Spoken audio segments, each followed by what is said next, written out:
Son muchas instituciones las que han estado involucrados en este tema de recursos fitogenéticos para la alimentación y la agricultura aquí en México.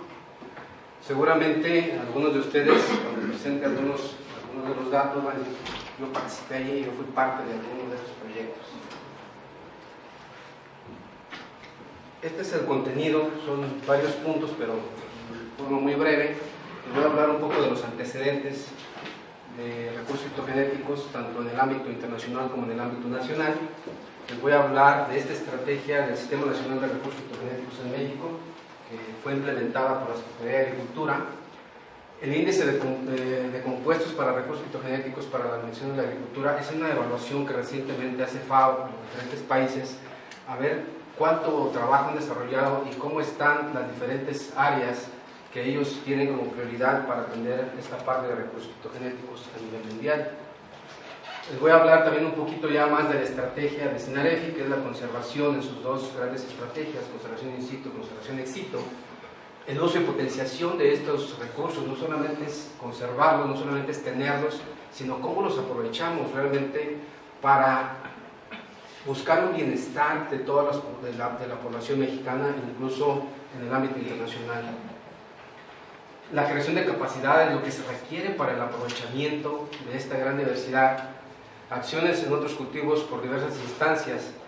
Realmente tenemos una gran riqueza, como ustedes saben, somos un país megadiverso y a veces es muy difícil atender todos los cultivos que tenemos. Entonces el SINAREFI se ha enfocado en muchos cultivos, pero eso no significa que no se hagan labores, trabajos en otros cultivos. Y algunas conclusiones. Algo que me faltó actualizar ahí, que no señaló Mario, es que desde hace 4 meses soy el director general del Servicio Nacional de Inspección y Certificación de Semillas. Y en esta institución tenemos 3 pilares fundamentales. El primer pilar tiene que ver justamente con lo que les voy a hablar el día de hoy, de recursos fitogenéticos. El segundo pilar es como la continuación de lo que se pudiera sacar de aprovechamiento de aquí. Es decir, si de aquí se derivan variedades, se derivan híbridos, materiales que en un momento requieran una protección vegetal, una protección varietal, tenemos la segunda área, que es la que brinda el servicio de registro de variedades mejoradas e incluso aquellas que son acreedoras del título de obtentor, que el título de obtentor es equivalente a una patente en otros productos. Entonces es la segunda área del SNICS. Y la tercera área tiene que ver justamente con el aprovechamiento de esto que está acá, de la multiplicación de esas variedades, de los híbridos en grandes volúmenes para que lleguen al productor. Entonces el día de hoy pues, les voy a hablar, les voy a compartir información de esta primera área.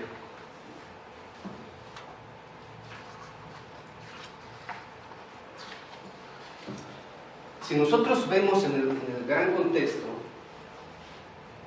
tenemos la biodiversidad, que es prácticamente todos los seres vivos, la relación que hay entre todos estos seres vivos, pero dentro de esta gran biodiversidad nosotros podemos ir agrupando algunos grupos muy particulares.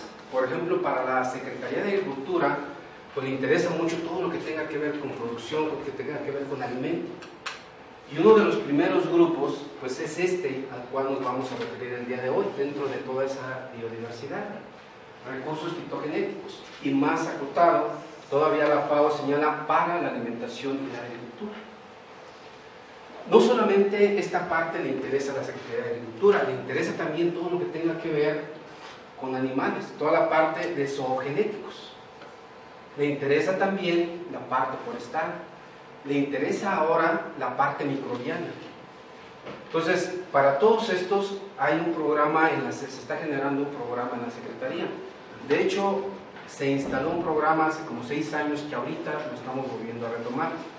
Entonces, hoy yo les voy a hablar, en todo este contexto que tenemos, les voy a hablar nada más de una partecita de esa biodiversidad, en la cual México pues, es ocupa uno de los primeros lugares en biodiversidad. ¿Y qué son esos recursos fitogenéticos? Pues son todo material de naturaleza biológica que contenga información genética de valor de utilidad real o potencial. Es decir, nosotros tenemos muchos materiales que desconocemos a veces sus características, sus propiedades. Entonces, lo real es lo que estamos nosotros utilizando, que ya identificamos algunas características, y lo potencial es todo aquello que todavía no lo descubrimos y que tenga que ver con la alimentación y la agricultura.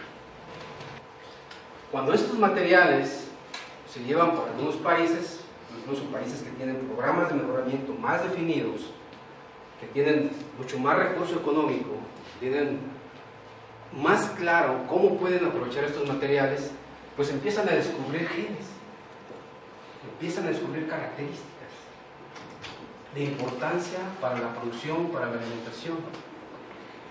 ¿Y qué se empezó a hacer con esos genes? Pues empezaron a patentar. Y al patentar ese material, entonces significa que cuando quieran regresarlo al país, ahora hay que pagar regalías. Variedades que fueron mejoradas, podemos citar muchísimas. Nochebuena es un ejemplo muy tangible, del cual somos centro de origen, y prácticamente todo lo que se produce en Nochebuena son materiales mejorados en otro país, por el cual se tienen que pagar regalías. Y también, cuando esto ocurre, patrimonio de la humanidad. Sin embargo, toda esta riqueza que está con los agricultores, que está en las comunidades, se tiene que cuidar. Y para ello hay que erogar un gasto, hay que tener programas. Y cuando es patrimonio de la humanidad, pues ¿quién le pone, no? Es como si nosotros ahorita acordáramos comprar un vehículo y que todos lo usemos. Mientras el carro tenga gasolina, tenga su aceite, sus servicios, pues todos como que lo vamos a poder manejar. Pero cuando se le termine la gasolina, ¿quién le va a poner gasolina? ¿Quién va a poner los recursos para que se haga esa conservación? Entonces empiezan a detallarse muchas situaciones. Tanto es esto que en esta reunión, donde se signa el Convenio de Diversidad Biológica en 1992 en Colombia, se deroga este acuerdo.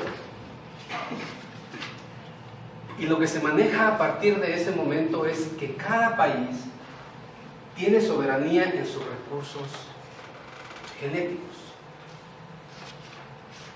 Entonces, y que además hay que hacer una distribución justa y equitativa de los beneficios que se deriven de esa riqueza. Sin embargo, los países adquieren un compromiso, y ese compromiso es elaborar documentos normativos, estrategias, planes o programas nacionales para la conservación y utilización sustentable de esa diversidad biológica. Entonces ya no son patrimonio de la humanidad, ahora cada país es soberano en esos recursos, pero tiene un compromiso. Y ese compromiso, ¿quién lo monitorea? Nuevamente FAO. Para atender esta necesidad, la FAO tiene comisiones específicas para ello, y como una de las primeras acciones se elabora un informe mundial del estado de los recursos fitogenéticos para la alimentación y la agricultura, con información proveniente de cada uno de los países. Eso fue en 1994. México participa enviando esta información.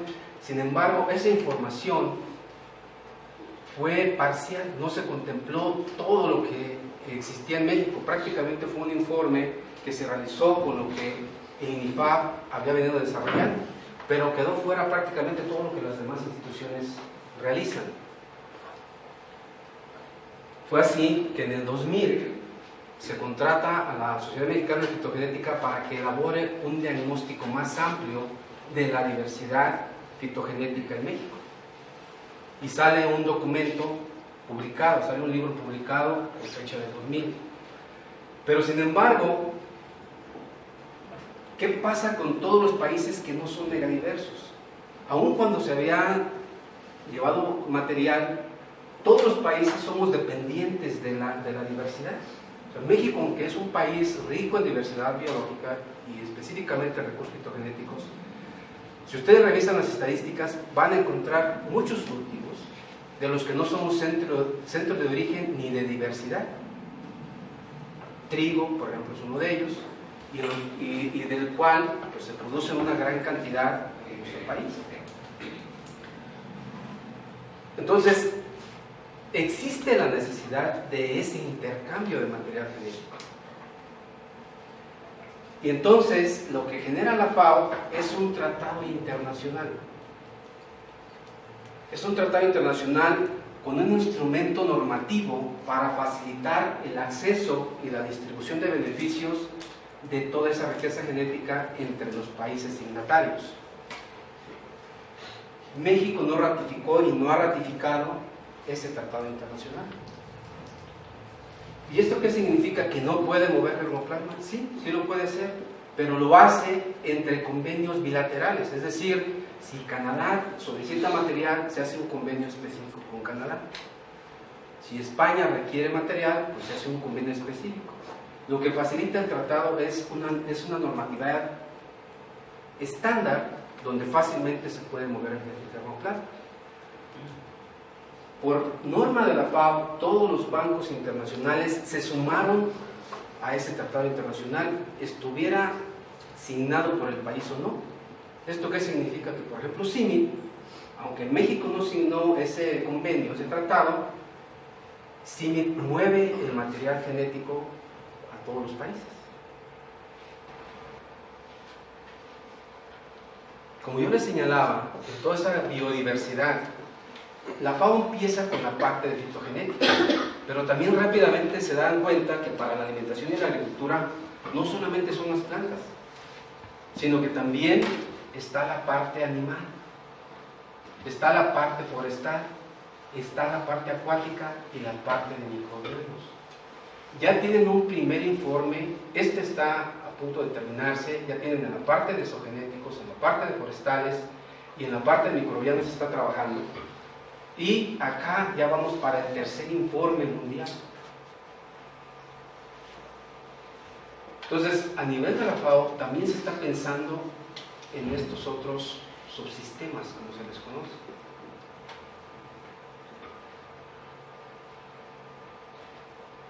¿Qué pasa con todo esto en el contexto nacional? En el contexto nacional, con todo esto que les comenté, diagnóstico, primer diagnóstico para informar a la FAO en el 94, quedó muy reducido, se hace ese segundo por la SOMEFI en el 2000, y a los 10 años, o sea, desde el 94, en 10 años, 12 años, se iba, el documento de la FAO salió publicado en 1996, y a los 10 años se iba a actualizar ese informe. Entonces, el segundo informe que está aquí por parte de México, en 2006, la actualización de este informe, fue el que se elaboró y se mandó a la FAO para la actualización de ese segundo informe mundial. Desde estos primeros análisis, 94 y más en el 2000, se da cuenta la Secretaría que no hay un orden, no tenemos una ordenación de toda esa riqueza genética en el país. Sí hay acciones, muchas instituciones están realizando acciones de colecta, de conservación, algo de aprovechamiento, pero de manera desorganizada. Las condiciones de los cuartos fríos, por ejemplo, no eran adecuadas, no tenían la temperatura necesaria, la humedad relativa necesaria, el envase necesario. Duplicidad de actividades entre las diferentes instituciones, incluso entre los investigadores, vecinos de oficina haciendo la misma actividad. Y sobre todo falta de recursos, falta de apoyo económico para llevar a cabo muchas de las actividades que se requieren y atender compromisos nacionales e internacionales. Entonces, con este análisis del 2000 surge la necesidad de coordinar acciones en torno a recursos fitogenéticos para la alimentación y la agricultura.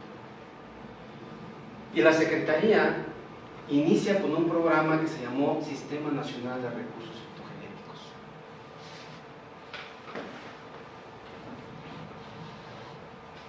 Con esta información, lo que se empezó a trabajar es de qué manera, con poco recurso, cómo se puede empezar a ordenar, cómo se puede empezar a planear. Y entonces lo que se empezó a trabajar fueron redes de trabajo. Se empezaron a conformar redes, algunos por cultivo, algunos por grupos de cultivo en ese momento. Y esas redes pues no es más que un trabajo interinstitucional e interdisciplinar,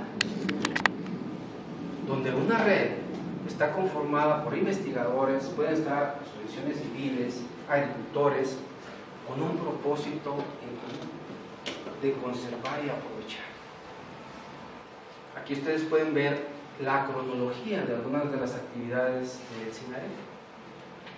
Arranca en el 2000 prácticamente con un proyecto, en el 2000 se constituyen ya algunas de las redes, no todas. Con el informe del 2006 nos da más línea todavía, nos da más información para hacer un plan nacional acorde a ese plan mundial, y se consigue aumentar el presupuesto de 5 millones a 11 millones, y aquí en el 2008 se consiguen más de 400 millones de pesos.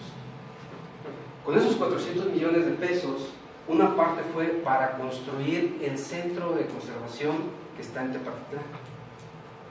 Y la otra parte fue para aumentar el número de cultivos en atención. Entonces se formaron más redes por cultivo. Se hizo un análisis para definir qué cultivos, qué especies eran las más importantes. Entonces se constituyeron 45 redes y una red temática que es la de conservación, la de bancos de germoplasma. Entonces, ¿qué es lo que hacen las redes o qué es lo que hacen las redes? Pues diferentes actividades en la parte de conservación. Para la parte de conservación, una es, por ejemplo, colecta. Salir a colectar parte de la diversidad de ese cultivo y parte de esa colecta enviar una muestra a los bancos de germoplasma, a los cuartos fríos, y otra parte se la quedan para realizar trabajos de caracterización o de evaluación, lo que la red decida como prioridad, porque cada red igual hace un diagnóstico particular de su cultivo. La conservación, como lo señalé anteriormente, y lo voy a precisar un poquito más adelante, se hace en dos vertientes. La conservación in situ, es decir, en el lugar donde están esos materiales, que está relacionado con el entorno, con el ambiente, con la población. Y eso es lo que hay que cuidar. No hay que cuidar solamente la especie, sino todo su entorno. Esa es la conservación in situ. La conservación in situ es tomar una muestra de ahí y llevarla a un lugar distinto, a un cuarto frío, si podemos conservarla en cuarto frío, o bien a otro tipo de conservación, otra estrategia de conservación para especies que no producen semilla, que se reproducen de manera vegetativa o que forman semilla botánica, frutos del tipo recalcitrantes, que no podemos bajar su humedad para conservarlas a bajas temperaturas. Y aquí tenemos lo que les quiero ilustrar aquí, porque luego hay mucha confusión en cuanto a la parte legal de la utilización de los materiales.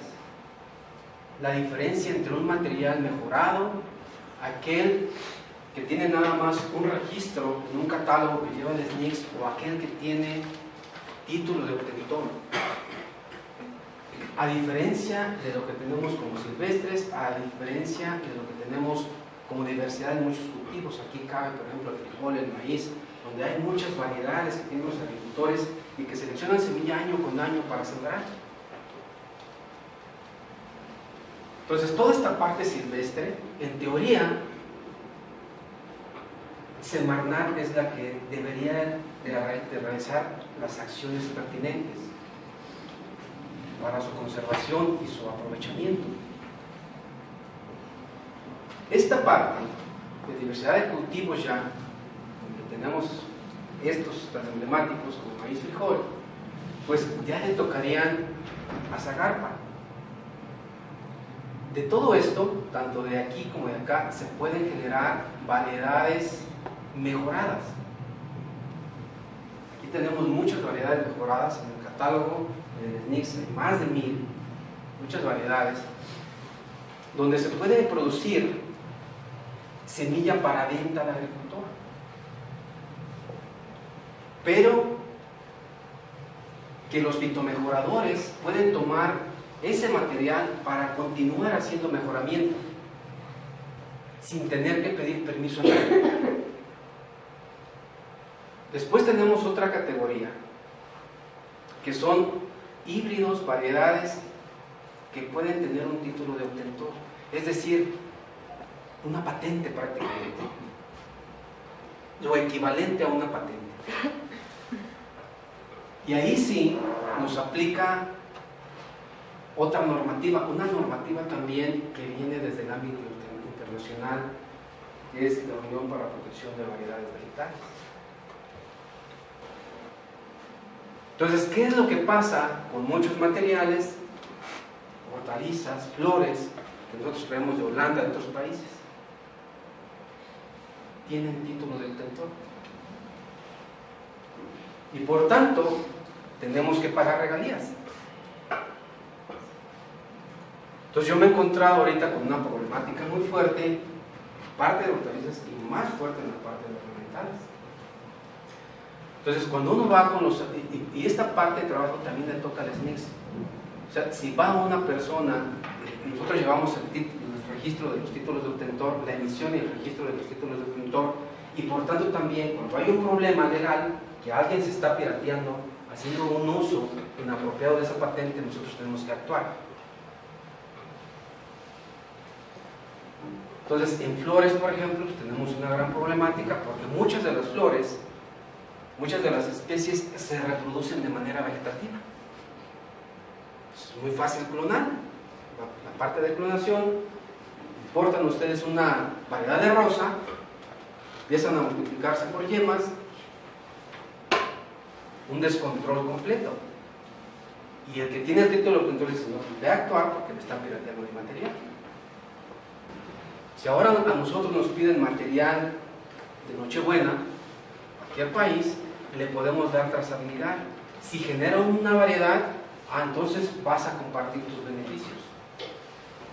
Hemos observado, no hemos cuantificado, pero hemos observado que hay una gran diferencia en características morfológicas, incluso a nivel molecular, de lo que fue colectado hace 40 años a lo que tenemos ahora.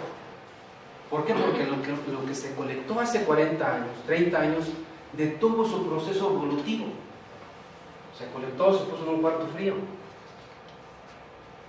Lo que quedó en campo siguió, continuó con el proceso evolutivo, ajustándose a los cambios climáticos y a otras cosas, a la selección del propio agricultor en algunos cultivos. Entonces, sí hay una diferencia y todo eso ahora pues cobra mucha relevancia. Entonces lo que estamos buscando ahora es conjuntar los esfuerzos de todas estas personas que trabajan en recursos fitogenéticos, que trabajan la parte de colectas, que trabajan la parte de caracterización, evaluación, vincularlos con los usuarios, con la problemática del cultivo. De tal manera, si nosotros decimos que aquí tenemos genes y todo para resolverlo, entonces hagámoslo.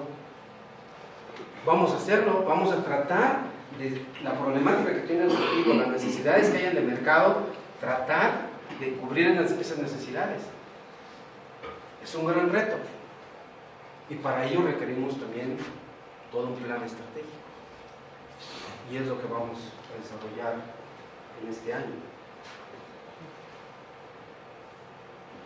Entonces, ¿cuál fue la estrategia? La estrategia SINAREFI fue, estas son las áreas que maneja la FAO, la conservación en sus dos vertientes, conservación in situ, conservación ex situ, el uso y potenciación sustentable de esa diversidad y la creación de capacidades para aprovechar toda esa riqueza. Entonces, este plan mundial, lo que hizo SAGAP a través de SNICS, SINAREFI, fue tomar todas las acciones que están acá por parte de la FAO y aterrizarlas ya acorde a las necesidades del país. y acorde a la necesidad de cada cultivo, porque cada cultivo tiene un desarrollo diferente. Entonces, para trabajar toda esta estrategia se formaron redes, se formaron coordinadores de redes, luego como se hicieron muchas redes, pues se hicieron macro redes para tener un mejor control y también flujo de información. Entonces nosotros podemos ver aquí la macro red de básicos industriales, donde tenemos agave, algodón, frijol, girasol, maíz, los principales, vainilla, y en frutales, pues aguacate, cacao, vid, papaya.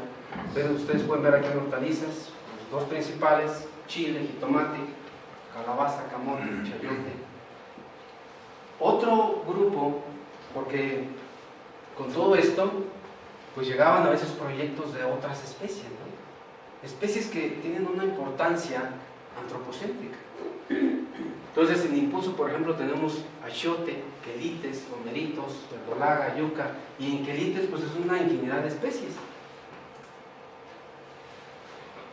En ornamentales, bromelias, cactáceas, cempasúchil, dalia, echeverias, todas estas especies ahorita tienen un mercado enorme en Japón, China, Tailandia, varios países tienen un mercado, es un mercado potencial enorme.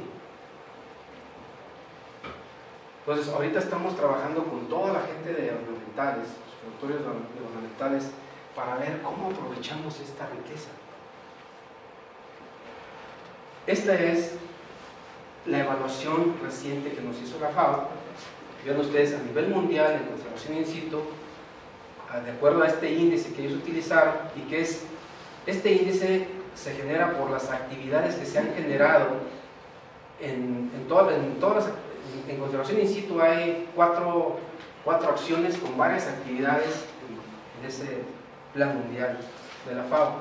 Entonces el índice se genera acorde a lo que se ha trabajado en esas acciones. Entonces a nivel mundial hay promedios de 3.5, nosotros tenemos un promedio de 3.3 por las acciones que se han realizado aquí. En conservación ex situ el promedio es 4.6 y el valor que nos han asignado es de 4.5. Es decir, tenemos una estrategia de red de centros de conservación. Lo que hemos procurado es que esos cuartos estén acorde a la normativa internacional en cuanto a temperatura, humedad relativa, envase, que nos permitan conservar a mediano y largo plazo esa diversidad. En uso y potenciación, o en la parte de utilización, a nivel mundial, en el 4.5 nosotros tenemos 3.9. Sí se han hecho trabajos de caracterización, evaluación, pero aquí es donde ahora debemos nosotros concentrar esfuerzos para resolver problemas con esa gran diversidad que tenemos. Y en cuestión de capacidades, a nivel mundial es 4.6, aquí en México tenemos un valor de 4.0. Entonces, hay una gran área de oportunidad para seguir trabajando en toda esta estrategia. Algunas cosas de lo que se ha realizado en estos años. Ustedes pueden entrar a la página y van a encontrar por área una serie de acciones que se han realizado, resultados que se tienen, pero por ejemplo lo que les puedo señalar aquí es se realizó la línea base para los 44 cultivos, es decir, el estatus de cómo está su conservación, in situ, ex situ, cuánto se aprovecha, qué capacidades hay, un plan de trabajo para cada uno de los cultivos. Se implementaron estrategias de conservación in situ en algunos cultivos, no en todos. En algunos cultivos es muy difícil plantear la estrategia de conservación in situ. Muchas especies incluso son todavía silvestres, están en proceso de domesticación. El fitomejoramiento participativo en 10 cultivos de los 45 atendidos. Bancos comunitarios, por ejemplo, de semillas, se establecieron varios bancos comunitarios, aquí los pueden visualizar. Y los bancos comunitarios no es más que conservar a nivel regional, a nivel local, parte de la diversidad de los cultivos que ellos utilizan.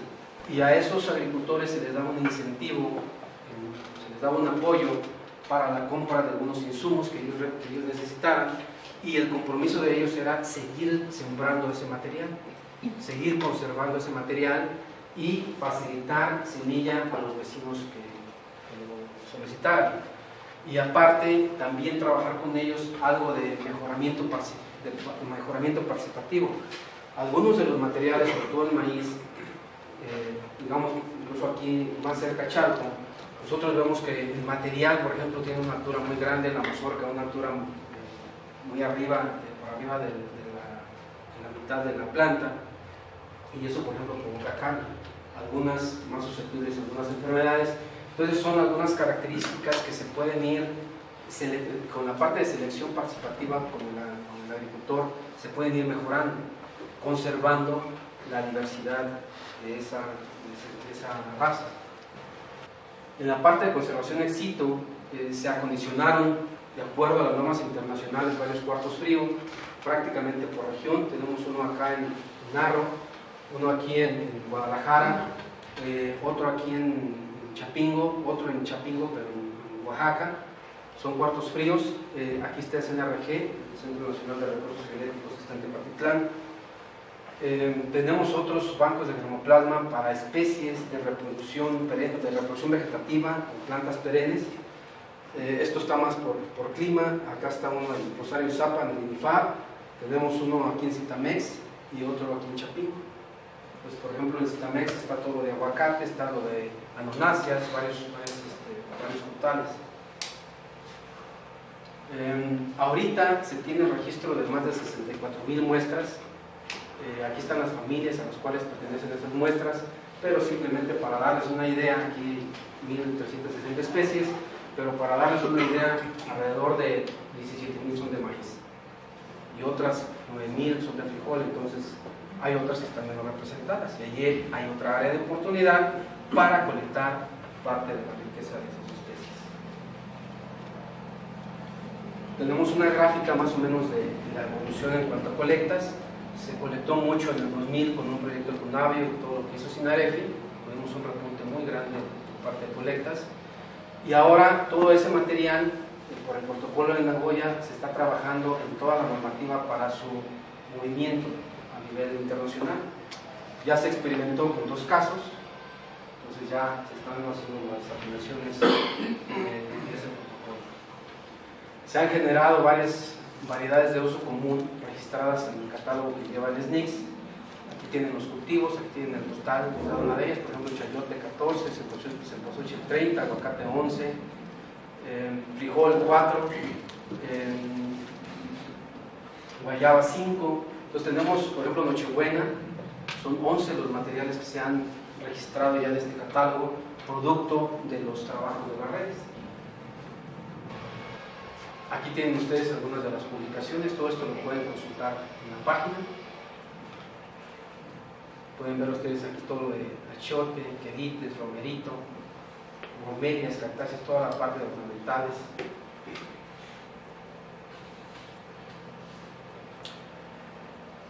¿Qué podemos concluir de todo esto?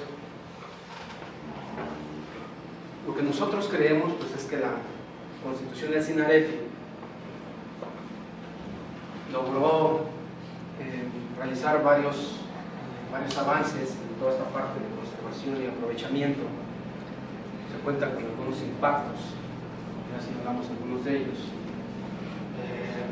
Se considera prioridad la evaluación ahora de los materiales, ahora no solamente que ya los tengamos conservados y seguir haciendo acciones para su conservación, sino que tenemos que aprovechar ahora toda esta riqueza.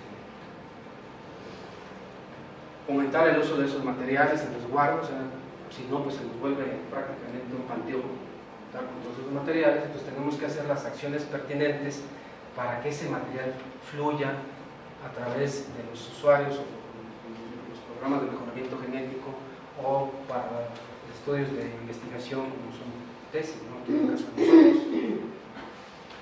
Requerimos formalizar ese Sinarefi porque esos 3 años que se quedó sin presupuesto, pues prácticamente fue porque era un programa que se echó a andar sin ninguna constitución legal.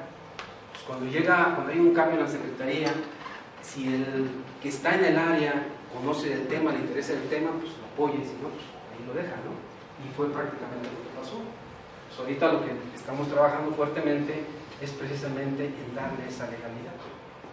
Y no solamente al SINAREFI, sino darle la legalidad a algo que se llamó hace unos años en la Secretaría el Sistema Nacional de Recursos Genéticos.